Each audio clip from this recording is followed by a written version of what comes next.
Hi, everybody. It is wonderful to be with you today as we speak about the launch of a phenomenal knowledge platform about the future of our continent.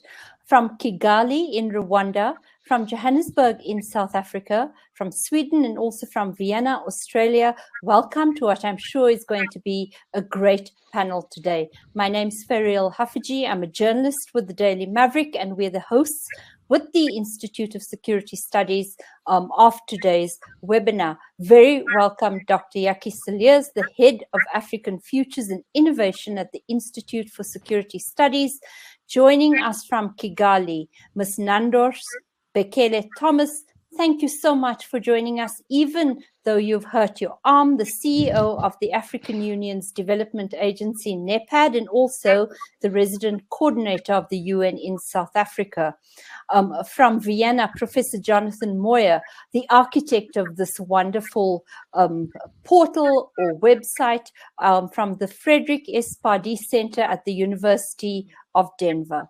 So I've learned a little bit in preparing for today that this African Futures Tracker is a knowledge platform like I've never seen one before. And as journalists, I've been covering our continent for decades. So what it offers you is these bite-sized chunks of knowledge brought to us in videos, in charts, and then in much deeper papers, if that's what you're looking for.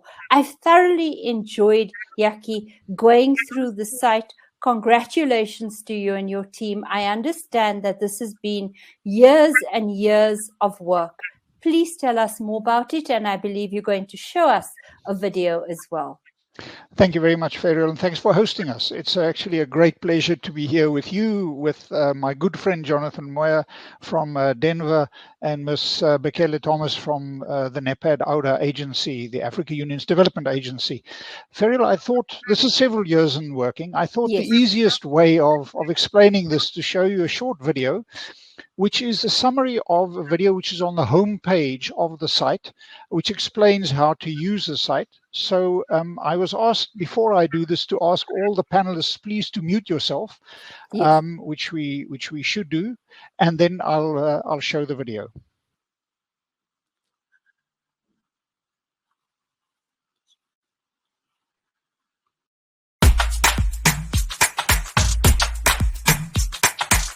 This website models potential progress towards the African Union's Agenda 2063 vision through the individual and combined impact of various sections of the website, covers each of Africa's 54 countries, 5 regions, the 8 regional economic communities or RECs recognized by the African Union, and the 4 country income groups as defined by the World Bank.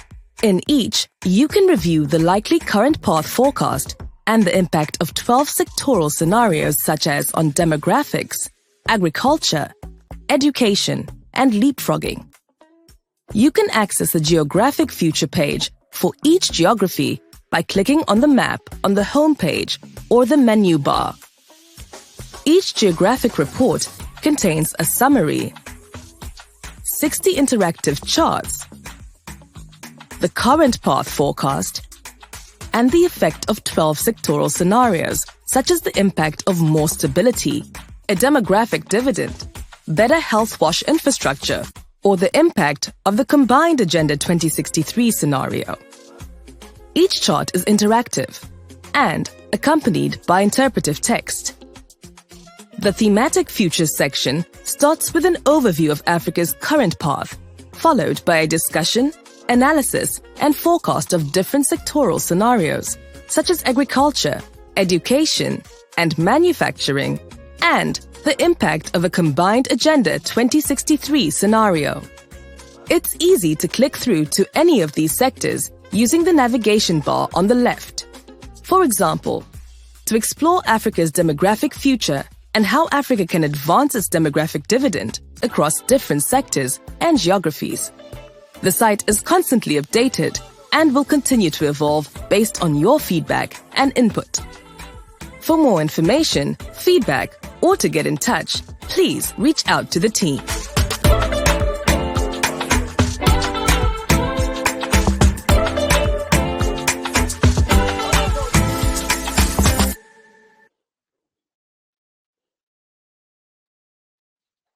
Ferial, so that's a very brief summary of the site. The site uses a platform, a forecasting platform that was hosted and developed by the Frederick Pardee Center for International Futures, which is why Professor Jonathan Moyer is, amongst others, on this call. And our timeline is orientated in line with the AUDA NEPAD 2063 vision for the long-term future of Africa. So perhaps with that, I'll hand back to you. Thank you very much. I'm looking forward to talking about Agenda 2063. I've always wondered about the value of such very long-term planning, but I'm sure we'll get to that question. Right now, we are going to play a pre-recorded message from our President, Cyril Ramaphosa.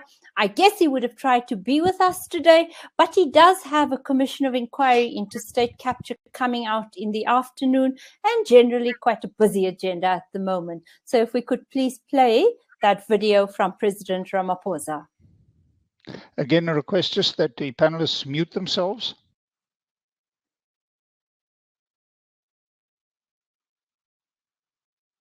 Program Director, distinguished guests, colleagues and friends, I wish to congratulate the Institute for Security Studies on the launch of this new knowledge platform on the long-term prospects for the African continent. The research, analysis and technical support provided by the ISS to strengthen governance and policy making has been invaluable over many years. And questions such as whether the growth of Africa's populations and economies will be sufficient to improve overall well-being.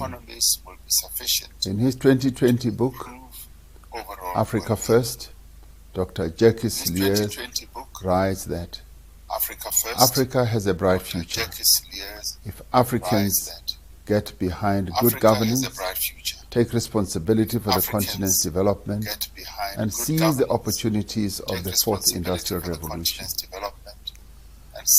The Africa Futures website will help us to imagine and work towards that bright future. The website covers a broad range of issues that are vital to Africa's transformation. These include health, education, agriculture, technological innovation, manufacturing, trade and infrastructure. What stands out from the scenarios described on the website is the huge potential impact of the African Continental Free Trade Area on the continent's growth and development, rapidly changing technology.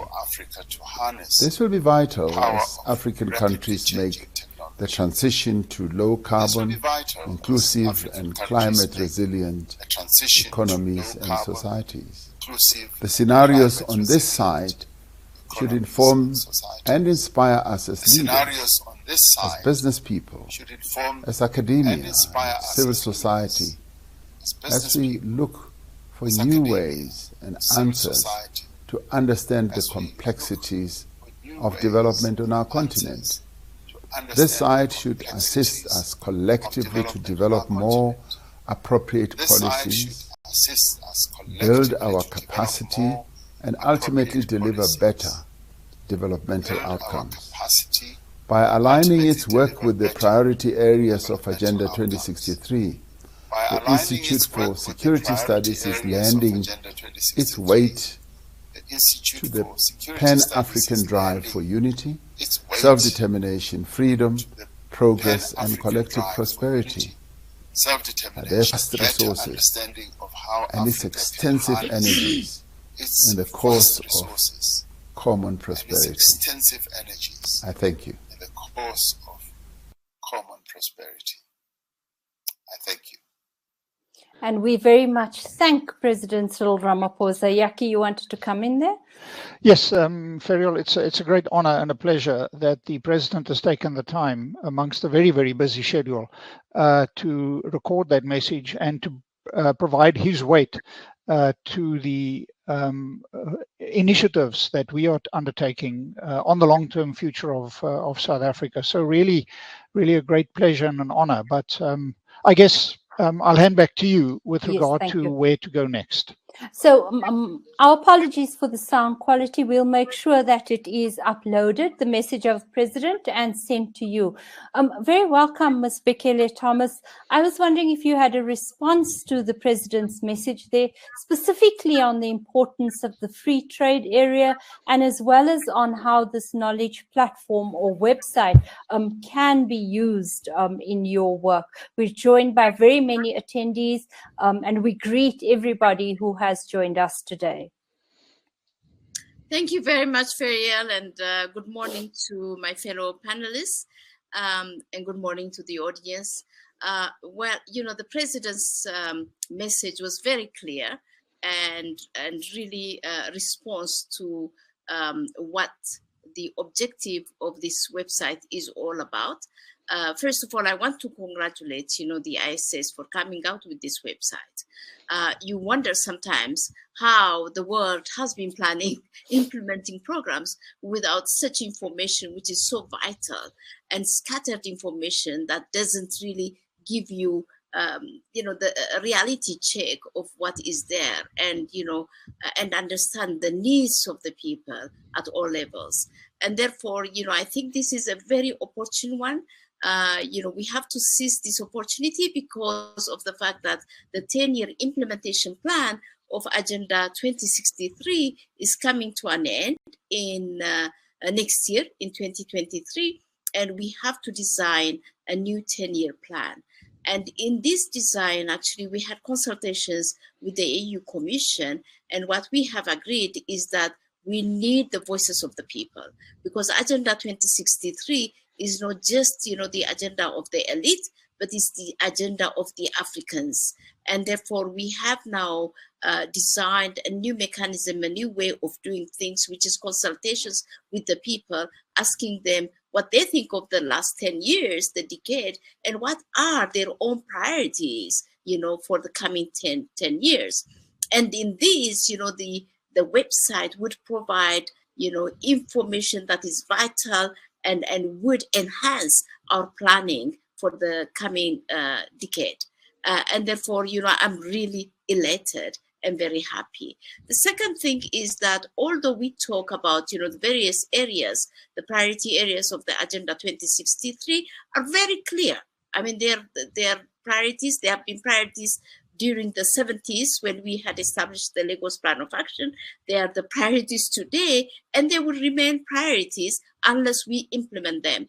And that's why actually the whole heads of governments of Africa, the 55 countries, created the African Union Development Agency so that, we implement programs. That's excellent. And our job is the implementation and the realization of the Agenda 2063, and we will highly depend on ISS, to help us, unlock so much, that we do not know, because we're not just addressing yesterday's problems, but we are also addressing today's problems, and we are addressing tomorrow's problems. What are the challenges that we would face in 2063? So the forecast is very clear and very, important for us in addressing all this, and also giving the momentum, for an accelerated implementation, because we cannot do business as usual. We have to really be at rapid results, Absolutely. And that's what we are doing. So I know you have to run off quickly, and I wanted to ask you, given that it's already 10 years, could you tell us a story of a trader or of a young person with a vision for our continent that's made you particularly hopeful about the next decade, and then indeed about the 30 years thereafter? Well, I tell you, the young ones with the technology, and they're rewired in a different way, whether we like it or not. I mean, I can see my children and my grandchildren, the way they think, the way they operate, the way they respond is completely different from the way I do things. And therefore, we have faith in the youth. But the youth, unless facilitated would not, we would not harness their potential, and they would not be part of the transformation process of this continent. So my hope is on the young generation, and we are launching as AUDA NEPAD a 1 billion program in the coming months, together with some governments, because we really need to inject these youthful energies in the public sector.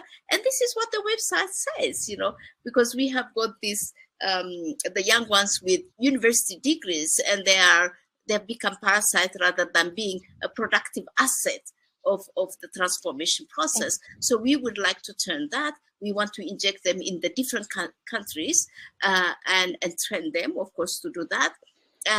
And therefore,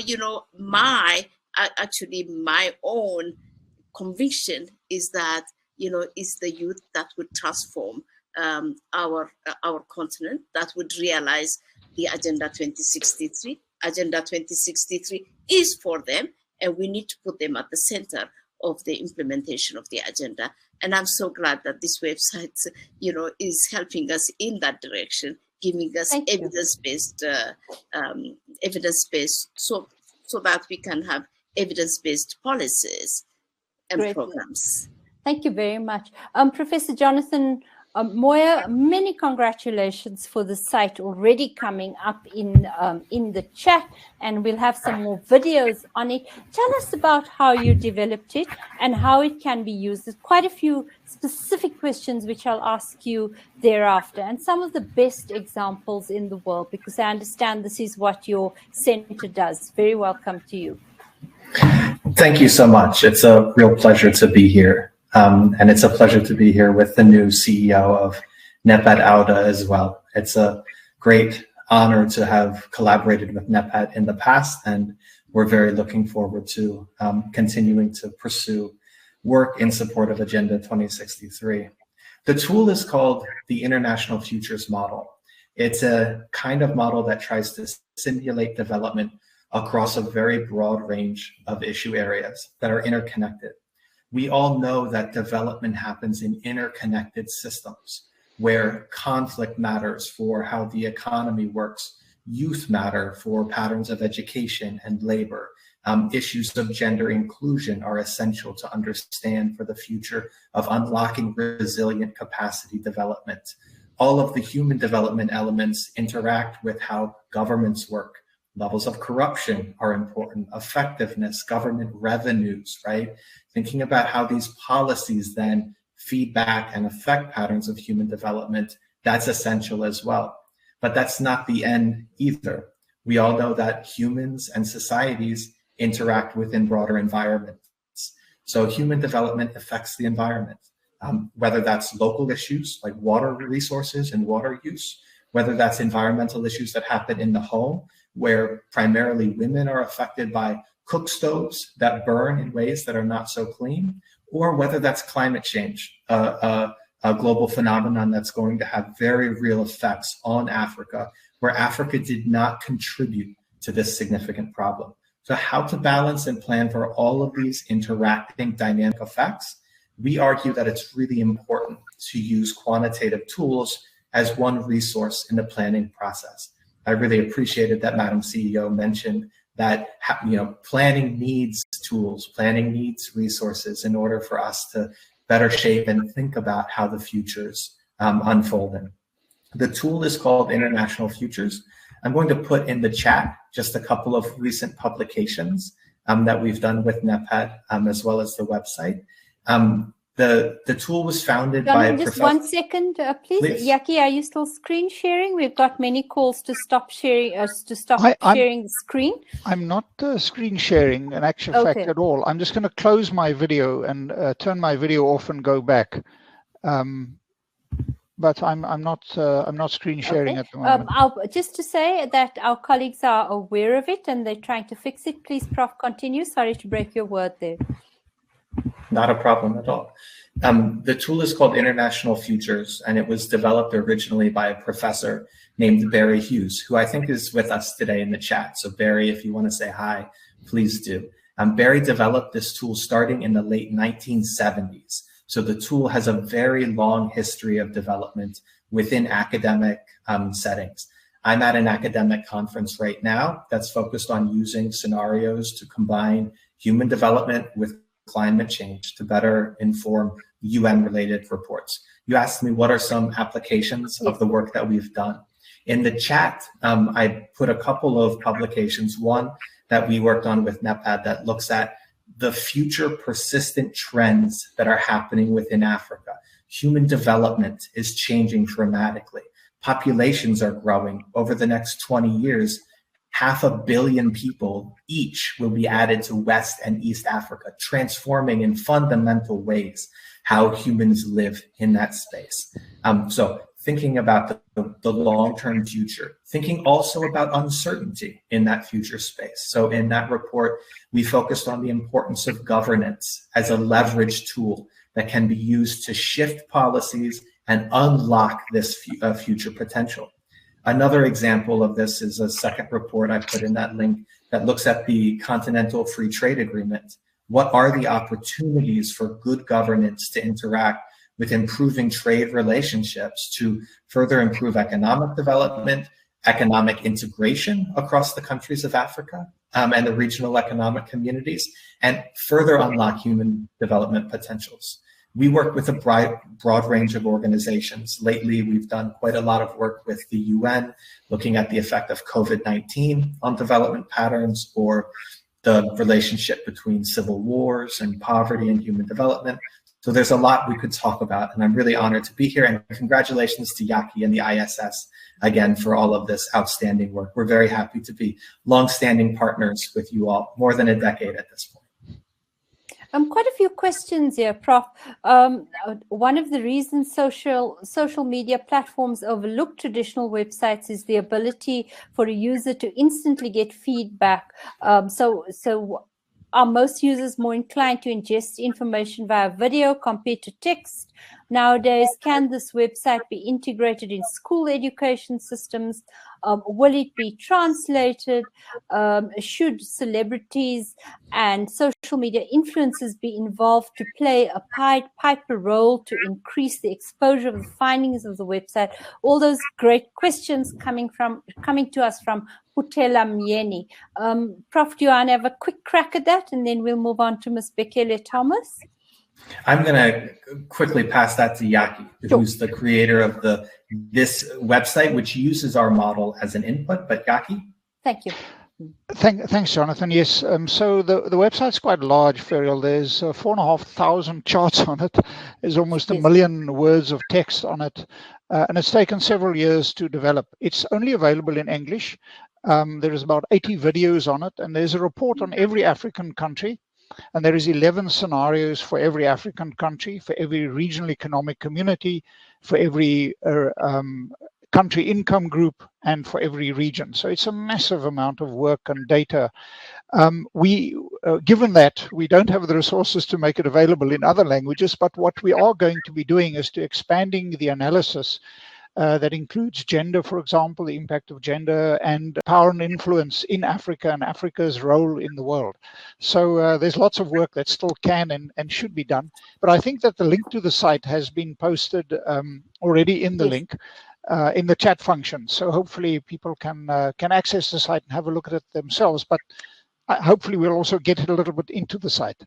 Yes, we definitely will. The website address is now in the chat. Ms. Bekele Thomas, I know you have to leave soon. So, Factfulness, the book by Hans Rosling, and then Humankind by Rutger Bregman. These are showing us the value of taking a long-term look at our world to find trends that may not immediately surface in the day-to-day drama of the pace of news. Do you think that's correct for our continent? And are you seeing certain trends that don't often make it into the narrative about Africa that is perhaps showing itself up in the website? Thank you very much. I think, it's very true. Some of the narratives that hit the headlines are not really the full picture of what Africa is, and this kind of innovative way really projecting the realities, but also the forecasts, the benefits, the what there is for Africa in the future is very critical and very important. And I think I'll go back to the education. In the education sector, it's very important that our children understand what Africa has to offer, what the different scenarios are, what the inaction means. Because, like, for example, when we had the COVID is a result to some extent of the inaction, of governments and society at large. So, it's very important that we integrate this as part and parcel of our planning at the private sector level, but also at the public sector level, but also, a baseline for the education sector, even if they have to deepen the studies, then at least the foundations are there. So it's very critical and very important. The other thing that I would like to say is that our relationship with the ISS, is a long one, 10 years already, like they said, and we will go with ISS as we go into the implementation of the 10-year plan. And also, we would like to even expand it. For example, I would say the African free trade. I've been telling my colleagues in our NEPAD and also the Commission that for African free trade to be implemented, we need an impact study country by country so that governments can understand what would be the full impact of a free trade, because there are countries where the revenues might decrease.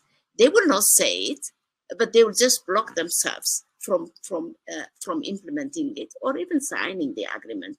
And therefore, country by country, we'll go deeper into analyzing the impact with ISS. And like I said, of course, the whole design of the 10-year implementation plan will be based on this forecast that we have and the different scenario that there is. It helps the government, and I think, I'm just thinking loud now.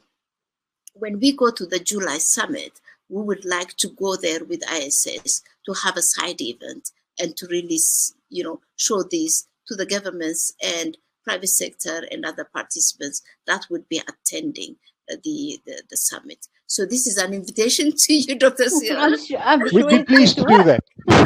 Yes. I want to greet people who've joined us from Nguyen. Welcome, Rolf Pretorius, Martin Feinstein. Great question. I'll come to you in a moment. Christine M. Merkel saying surprised that gender was a belated inclusion. Erna Penning, welcome. Barry Hughes, hello to everyone. What Jakkie, Cilliers and others at ISS around the world have done is incredibly impressive. Mohammed Jaffa, welcome. Velisuta Rinen, very welcome to all. And Hendrik Tafadzwa Chikwana. Many questions here, but let's go with this one, Jakkie. How can we end dictatorship in Africa for the benefit of all? And there are many questions along the same line in the chat. Ferial, I'm going to try and share screen and Yes. perhaps just show something on the site. Let me know if you can see the site. Yes, got it.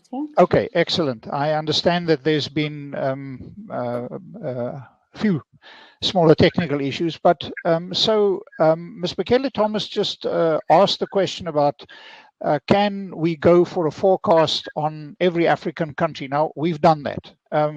This is one way of looking at the website, Right. where you can look at the future of every African country. You can look at the future of every region on the continent.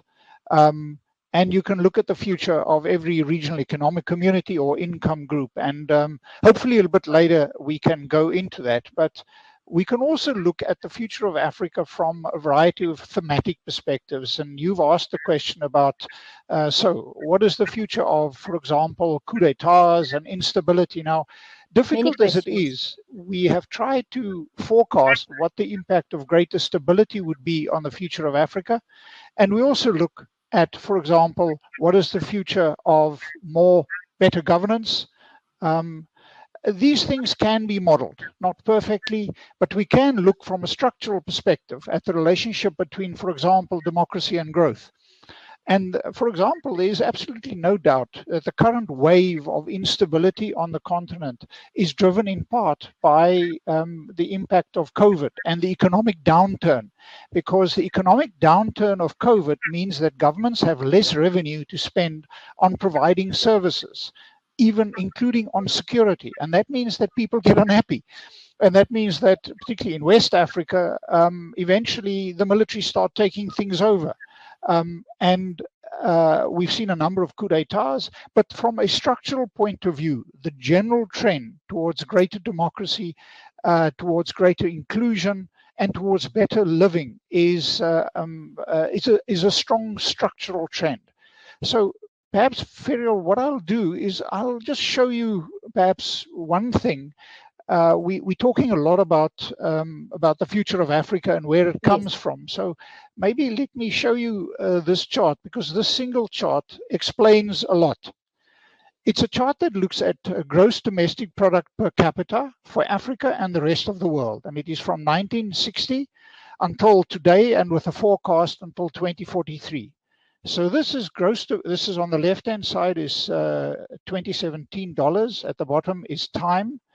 And until 2021 or 2020, it's data, and then it includes a forecast. And you can see the impact of COVID there. This is GDP per capita in the rest of the world. And this is GDP per capita on its current path of Africa. And you can immediately see the problem. And that is that the gap between GDP per capita in the rest of the world and Africa is slowly but steadily increasing. Since the mid-1990s, things in Africa have improved, but slowly. And even on our current path forecast, the reality is that Africa is falling further and further behind. Another way of showing exactly the same trend is, for example, to look at the contribution that Africa makes to global population. These are these bars. And this is for 1960 until 2040, and the contribution that Africa makes from an economic perspective. And you can see, and this is why we built the website. The site really tries to say what needs to be done to stop that gap, to change that growing divide where things are improving in Africa, but more slowly than in the rest of the world. So, Ms. Bekele Thomas, if I can bring you in here, in a large part of the website, or the part that I really enjoyed, modeled leapfrogging. So the use of light manufacturing, bringing down slightly the size of your informal sector, getting people into a formal sector, the wonders of fintech, the story of M-Pesa. Do you think such as the use of renewable energy, do you think that such a leapfrogging is possible in the next decade, the next 20 years? You still on mute? Sorry. I think we don't have a choice but to leapfrog. And it is possible. And Africa has shown that it's possible in the way it has managed the COVID-19, and I think, whenever there is a need for us to get together and to act, with determination, we will do it because the resources are at our reach. And I think with the technology, with the demographic dividends that we have, Africa will be able to leapfrog. And I have 100% confidence. And I think, that is what, even from the website, if you see the different scenario, this is what it's telling you. Africa could do a meaningful thing. Yes, certainly governance is important, but we have also seen that despite, if we have got a private sector that is vibrant and we have got an opulent, middle class, then we can really manage to change also, to reform also the governance aspect of it. I think empowering citizens is very critical and very important. And this kind of, information, knowledge sharing would enable us to really engage citizens and make the difference that we need. in terms of governance. So yes, I am positive. I am an optimist, and I think we can really leapfrog. Very good. Prof. Moyer, can I take you to some of the questions, if you can? What will be the impact of climate change on the graphs for Africa versus the world? That's from Sunanda Roy. The African continent, and the rest would be for Jakkie once he comes back. Could you have a crack at that one? Sure. I'm at a climate change conference now. Yes, and the model includes some relationships from climate change, how climate change affects agricultural systems, for example, and also how climate change can affect long-term productivity. There are, of course, very significant uncertainties associated with this kind of analysis, but the effects of climate change in Africa will be significant, but uncertainty is the primary factor characterizing it. One of the frameworks that scientists use at these conferences to think about the effect of climate change is across two dimensions of challenges. One, uncertainty is associated with challenges to mitigation. How effectively can we reduce greenhouse gas emissions? There's a lot of uncertainty associated with that. The other is challenges to adaptation. So what that means is how much will socioeconomic development allow us to adapt to a future changing climate? The climate is changing. That's really uncontested. The question is the degree to which that change happens. That's the mitigation piece. But then, we can have a society that's much more resilient. We could have a society that has a much more inclusive set of development policies. We could have a society that has much more robust infrastructure, education, health, all of the pieces that make up human development. Or we could have one that's much more fragile, where there's great inequality, where a handful of people make decisions and others are kind of left to suffer what they must in that space. So that's how people think about the uncertainty associated with the future of climate change using tools like these. The scenarios that Jakkie and the team have built don't focus as much on the climate change uncertainty space, but it's certainly a part of the analysis and certainly something we want to continue to improve moving forward in terms of the model. In Durban, in South Africa, Jakkie, we've seen how quickly these water bombs are impacting. And we also have a city, Nelson Mandela Bay, named after the great man, which is about to run out of water. Yeah. So that's a crucial part of the website. I was interested to see how much the depth of information there. Can I go through some questions from Sharon van Skalkwyk on leapfrogging? Who are the leverage points to make quality internet access and affordable data available? And I'll just run through a few because we're running up to the mark now. How relevant is small business to the prosperity of Africa? Does the site model for non-money factors, I guess, and the answer would be yes there. And then finally from Putela, if infrastructure development was accelerated, would that contribute to closing the gap, or will governance remain an Achilles heel? Ferial, I'm going to try and respond to those questions by showing you a few of the things that are on the site. Thank you. Let's perhaps the easiest way to start answering those questions is to look at what is the contribution that all of these. So remember, I started off by making the point that we model 11 different scenarios on the long-term future of Africa. So let's look at what the impact of those 11 scenarios will be on the long-term future of Africa. So what we've done is sorry, I'm just trying to get there for some reason. The site is not responding at the moment, which is not good. I think I went out of the out of the site. Let me just reload this there's something has gone wrong now on the site. But let me, so what we've done is we've looked at the impact of different scenarios on the long-term future of Africa. And let me just reload that. And we model what is the impact of, for example, leapfrogging on the long-term future of Africa. What is the impact of a demographic dividend, of manufacturing, the full implementation of the agenda of the African Continental Free Trade Area, and so on and so forth. And then we model what is the impact of each of these on, for example, GDP per capita, on reductions in extreme poverty, and so on and so forth. So the intention with the site is to provide a handle for every African country, for every agency that works on Africa, to look at what is the impact of all of these things.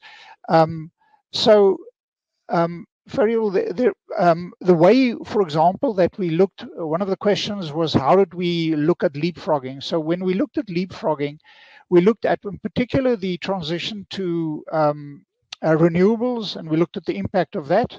And we looked at what is the impact of a modern technology, you mentioned fintech, on the more rapid formalization of the informal economy, which has a very powerful forward, because one of the reasons how Africa, one of the challenges why Africa is struggling to develop is we have a very large informal sector, which contributes very little to tax.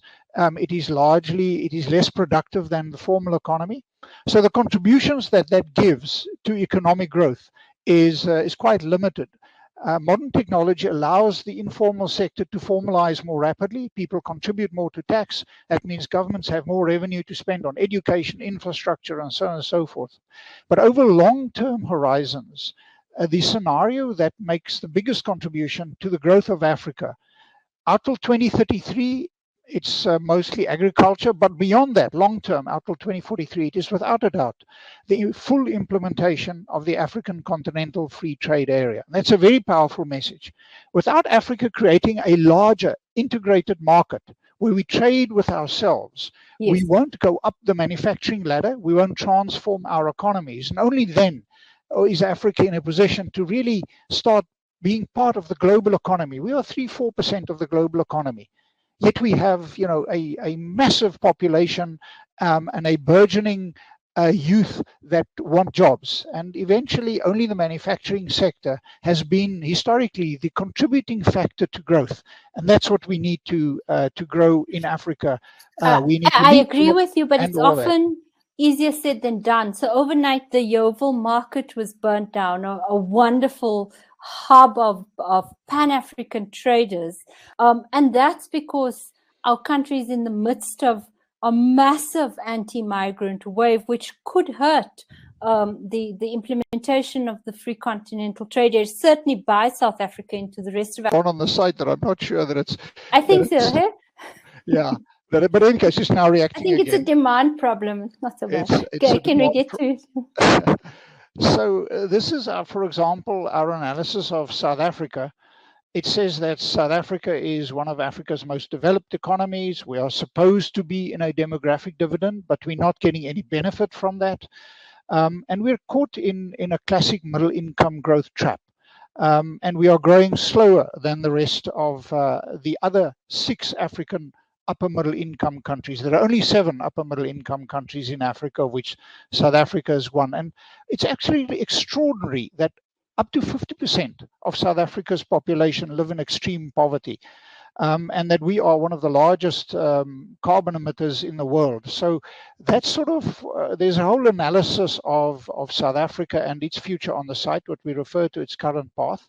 And then we do an analysis of what is the impact of more stability, a better demographic dividend in South Africa, the provision of health and wash infrastructure, agriculture. South Africa is one of the few African countries, despite our small agricultural sector, that is food secure. And then we analyze the future of education. We have relatively high levels of education in South Africa, but our quality of education is poor, and we are actually falling behind. And then we do forecast what the a turnaround in the deindustrialization of South Africa, which is what's happening at the moment, would impact. The impact of leapfrogging. We look at the impact of a free trade scenario, more foreign direct investment, infrastructure, better governance, and we combine all of that. Now, all of these things we can analyze there is on every African country, there is like 60 charts that show what is the impact of each of these scenarios on the future, in this case of South Africa. So let me show you the kind of analysis that we've done for every African country. I'll go here to a chart that you also saw in the video. So this is our forecast. This is South Africa. This is 2017 constant dollars. This is 2019 with a forecast till 2043. This is our forecast of South Africa's GDP per capita, the gross domestic product per person out till 2043. It's not a very exciting forecast. It's quite flat. For reasons that relate to our failures to implement a real turnaround in education and so on and so forth. And then these are the impact of the various interventions that we've done. And there you can see the story that I've just said, that over a long-term horizon for South Africa, the full implementation of the African Continental Free Trade Area will give us the biggest return on our buck. And the next most powerful intervention is where if South Africa can turn its manufacturing industry around. And this, of course, is closely linked to the African Continental Free Trade Area. As one of the most developed economies on Africa, our natural export destination is the rest of Africa. It's the only area where we have a competitive advantage. And it's those it is around those visions of the future that South Africans can get together. It's because it is only if we grow the South African economy that we will end our xenophobia, our discrimination against foreigners, the racism that permeates South Africa. It is economic growth. And what we do in South Africa, and Ferial, I'll stop on that point, is we consistently talk about redistribution instead of consistently talking about growth. Because if we grow the economy, yes, then we can take the proceedings of that growth and use that to deal with our historical inequities. But simply redistributing the existing shrinking cake is not taking us anywhere. Thank you, Jakkie. I was interested to see that GDP numbers for the quarter came up better than expected. So did some employment numbers. I do see green shoots, but they really are small ones. A question for you, Prof. One of the major challenges of prospective studies and future scenarios is to think about the unknown unknowns. What do you think could be the unknown key factors in Africa's future? The unknowns are always difficult because they're unknown in two ways. And so that's always a big challenge. Sometimes they're called black swans, wild cards. So let's talk about gray swans, things that we might know about, but that are very uncertain. The big things that could affect long-term development are technological changes, right? Dramatic shifts in how artificial intelligence provides us information, or manufacturing, or transformations in energy systems. Improvements in energy storage would be really transformational. It's one of the technologies that's lagged behind significantly. Other big unknowns on the negative side of things are international conflict. The Russian invasion of Ukraine starts a whole new kind of way of thinking about how countries are willing to fight over territory that has huge negative consequences. So those kinds of shifts in how we change our values and actions in the world, or environmental systems, big tipping points. These climate scenarios tend to look at smooth changes in environmental systems, but what if the significant amount of greenhouse gas we put in the atmosphere leads to dramatic shifts in how nature works that have cascading effects that make food production hugely uncertain? That's kind of how I would think about those shifts. There are so many things that represent unknown unknowns. There's a tendency sometimes to think about long-term projections as being kind of ostentatious in a way, outlandish. Like, how could you say anything about the long-term future? I would encourage people to think about the long-term future in two ways.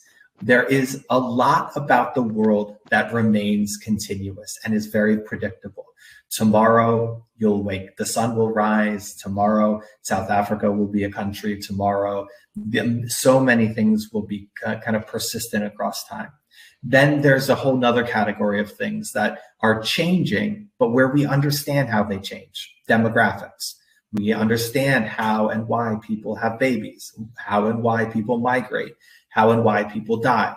These kinds of things provide long-term patterns that are really predictable, understandable, and knowable. Then there's a whole nother category, which is, let's call it unknown unknowns for now, even though that's kind of a challenging idea.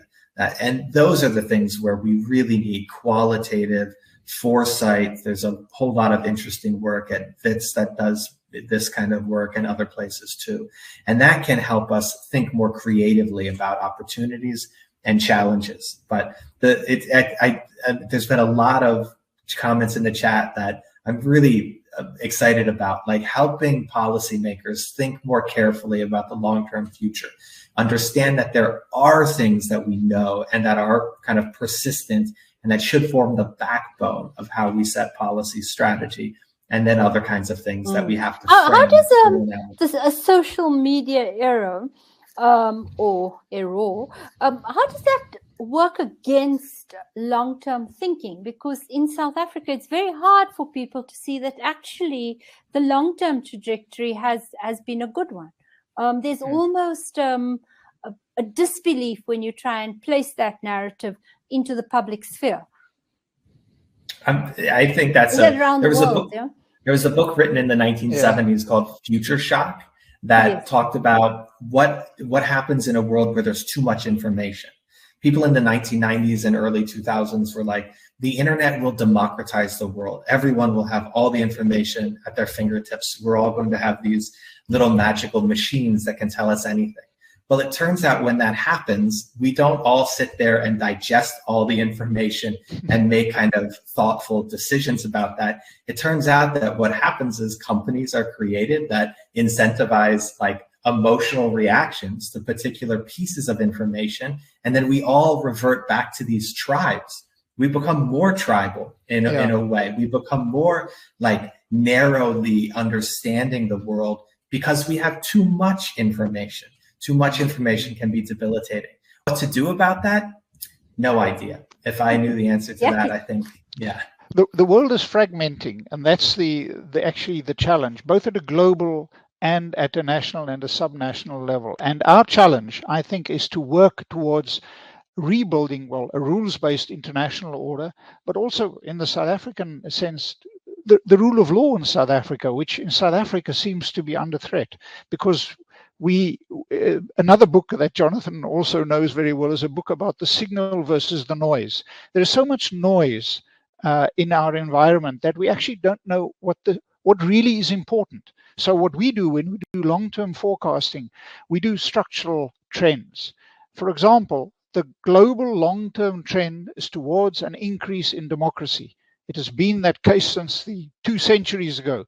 So yes, the Middle East and maybe China will maybe be able to temporarily hold that trend back. But are those countries, those regions, those civilizations, because China is a civilization, is that going to buck that trend? So these long-term trends are very powerful, as Jonathan said, the continuity in them.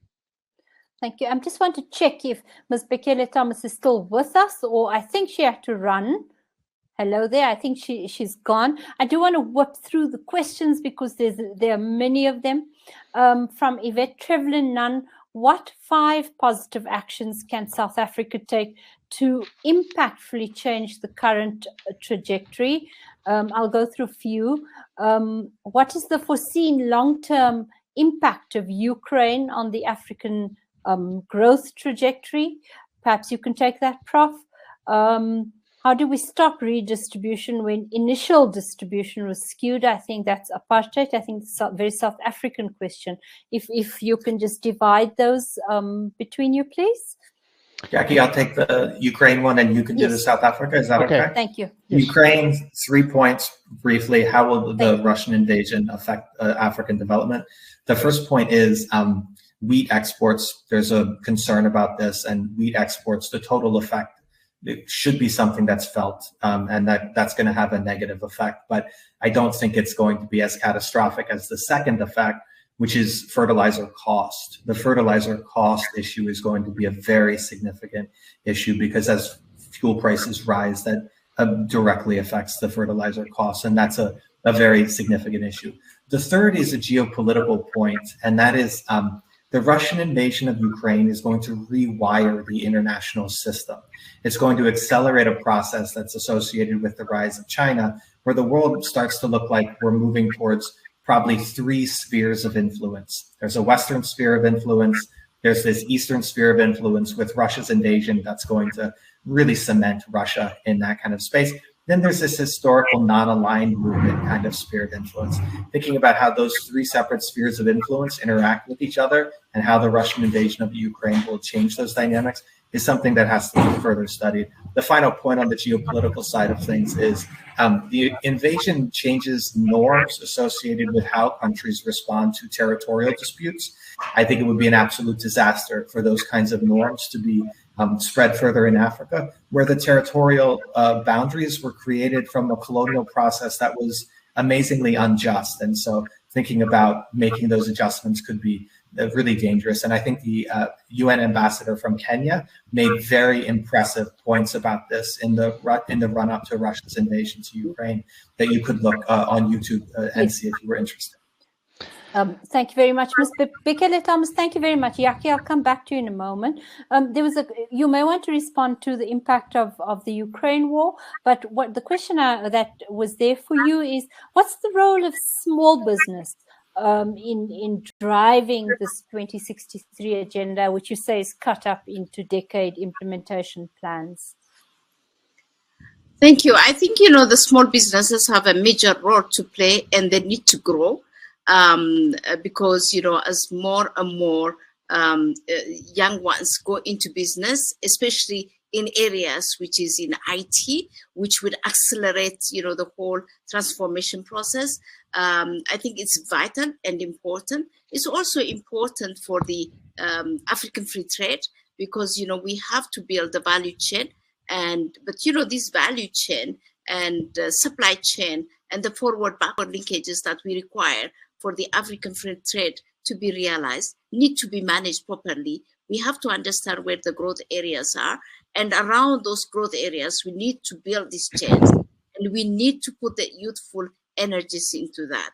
And therefore, small businesses become important. I remember, going back, there was one of the panelists who talked about the graduation of the informal sector to formal sector. Yes, through technology, we can, graduate this informal sector to be in the formal sector.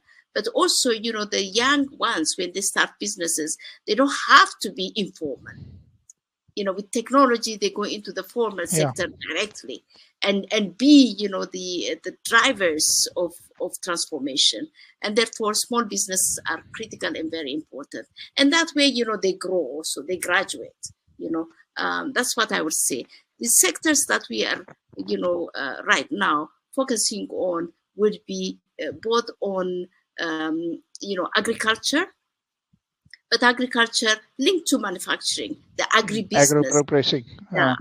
Is very, very important and very critical. And that is easily done. I mean, there are best practices. When I was in Benin, through the Songhai program, we had put some young ones, like 150 young outing, all this to Nigeria.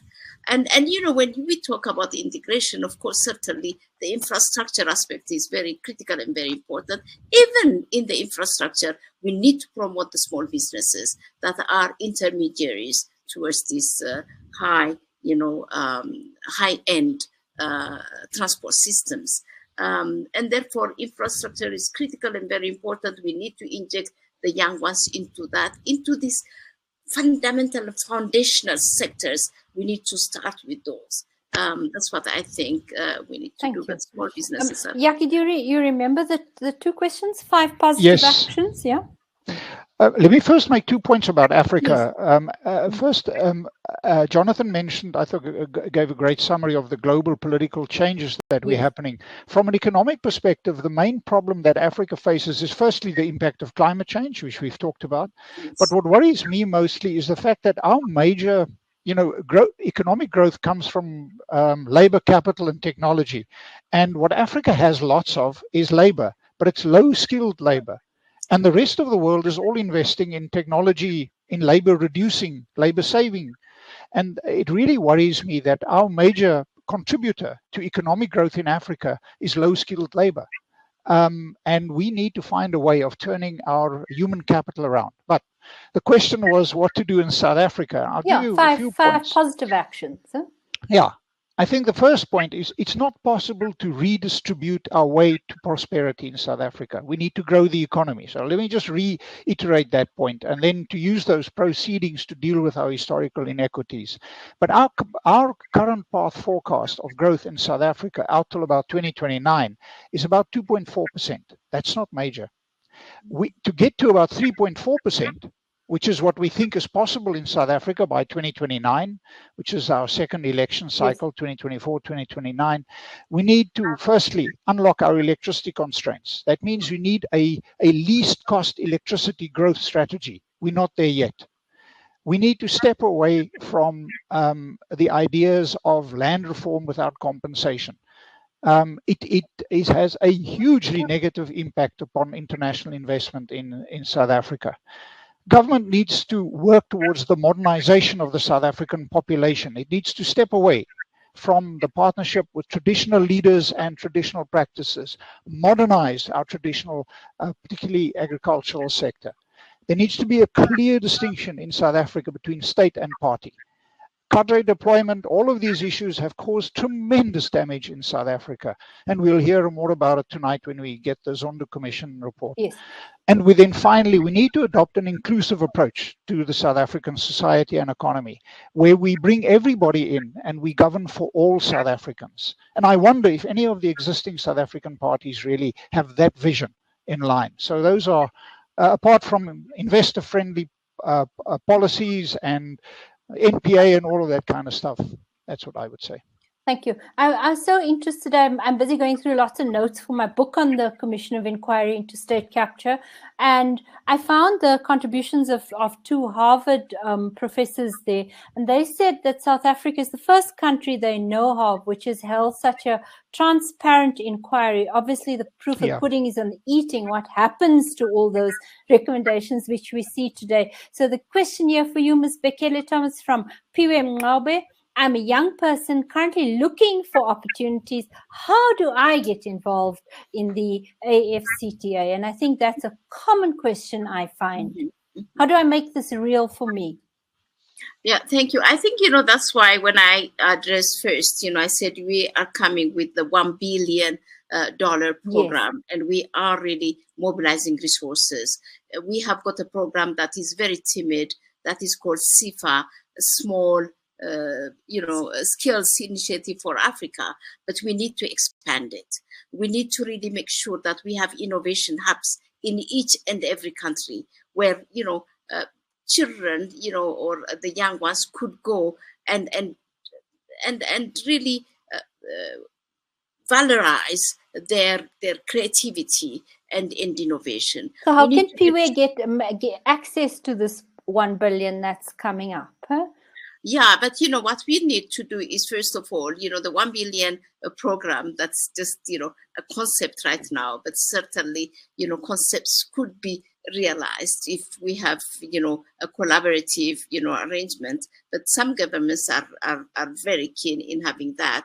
The first thing that this $1 billion program does is modernize the public sector by putting in trained young ones that are roaming around with masters, PhDs, and really injecting them. Right now, they were startups. The third one is, like I said, the innovation hubs everywhere in the country to help, the incubation of ideas, innovative ideas, and make sure that there is business plan, feasibility study, and access to capital. of course, conducive environment is critical, very important. Most of the indigenous technologies are just, just house-based, and they are not scaled up, and we need to commercialize them. In order to commercialize them, we need to have the intellectual property right, to accessible to these young ones, and many other things that are supporting, these young ones. And the fourth thing is really align that to the African free trade, so that we know the growth sectors and we just really make sure that all these are aligned. And the last one is to make sure our education system, research institutions are again aligned to the Agenda 2063, so that research, whatever research is done, is really geared towards the transformation process. And also the learning institutions make sure that they produce all what transformation process requires. And not really, we don't need many economists, for example, if there aren't engineers, doctors, and all this. So, so that we have the learning institutions that are really being inputs to the whole transformation process. So this is a huge program, and I think with time we will see it bearing some fruit. Piwe, I hope that answers your question. Jakkie from Mpotladi, I knew Jakkie wouldn't answer my question about apartheid. That's the question about, is the focus on redistribution not understandable with our kind of history? I think you're muted. Thanks. I got so enthusiastic that I forgot about the muting business. I mean, South Africa cannot escape its past, and no South African must think that it can. But without growth, nothing else is possible. It's a simple statement of fact. Yes, how we grow and what we do, but we need to unlock our growth potential in South Africa. And I say again, and use the proceedings and how we grow to deal with our historical inequities.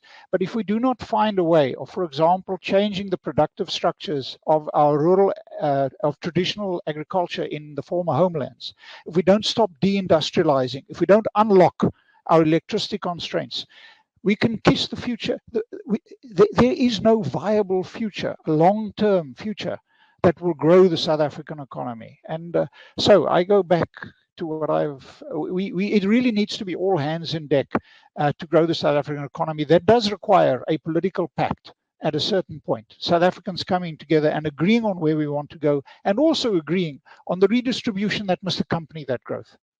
Thank you. So we're going to head towards a close in a few minutes. Prof, may I ask you to make a final, where should, in 10 years' time, ideally, how should the website be looking? How should those futures be looking? And if you could just speak about China in Africa as a key concern from quite a few commentators I've just scanned through. Yeah, thank you. I'll do the China one first, and then go to the kind of the future vision. If you can be quite fast, we're headed to close. I'll be super quick. Thank you. China's influence in Africa has grown dramatically. If you look at the first report I shared, this Great Transformations, we have data that we've measured that looks at how Chinese influence in Africa has shifted across time.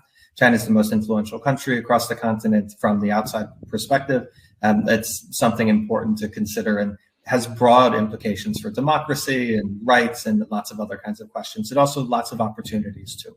In terms of where should the website be, I think you've heard all these kinds of questions of like, should it be focused on youth, small business, climate, the corruption, all these issues. All leaders and decision makers are faced with a myriad of trade-offs and complicated decisions.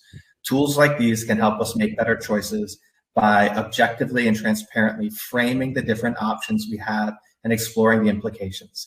So you can go from a menu of 1,000 options to a menu of 10 options, and then look at your 10 options and figure out, which one you want to move forward with. So in the future, I think that these tools should be much more refined and allow people to do a better job of thinking about engaging in terms of the public, academic, and government policymakers with these complicated decisions in the face of great uncertainty.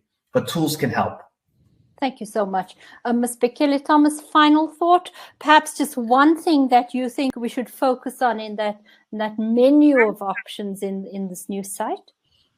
Yeah, I think, like Prof just said, there are two aspects that are of critical importance. They're foundational, they're fundamental. The first one is an integrated approach to development. One cannot be done, there is no trade-off. We have to do everything together, and we have to be strategic, and we have to look at catalytic interventions. The second one is coordination and collaboration. I mean, you cannot do it alone. We need, countries to work together, but we need also the whole society, even in countries, to work together, and also the world, to have a vision that is really more of a collaborative approach. We've seen it over and over again, and that's why we had the SDGs, but that's not enough. That's not enough. And we have to also implement, pronunciation and all these declarations or whatever. Yes, they're good, but unless you implement them and apply them, then they're of no use. So, I think these are the three things that I would say. And we are so grateful to have this website, because it shows us that we can do these three, in a very systematic way. Thank you very much. Thanks so much. Thank you. Looking forward. Thank you for joining us with your, I hope your arm heals and that you have a good chogum. I'm struggling with the pen. That's why you see me from time to time, managing the pen and talking at the same time. Thank you for being with us. Thank you very much. Yeah, thank thanks. you. Jakkie, final word to you. Let's thank the Hans Seidel Foundation, SIDA, the Swedish International Development Cooperation Agency, and the government of the Netherlands for supporting the webinar. And congratulations, Jakkie, on a fabulous resource. I look forward to seeing it updated regularly and with even more videos. Final word to you, Jakkie. Thanks very much, Ferial. And the updating of that site is a massive undertaking, and we're already starting to work on there. I think there is no magic solution to either South Africa's challenges or Africa's challenges. We have to do all of these things. We have to better educate, invest in infrastructure, invest in health and wash infrastructure, and all of those kind of things. So governments play a key role in that, as in South Africa, as in the rest of Africa.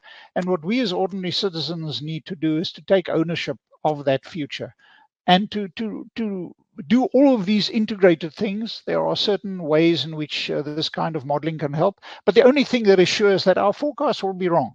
But they provide an aid to forecast, to look at what is likely if we get our things wrong. Because we only model a number of positive interventions on the future of Africa. We don't do negative scenarios on this site.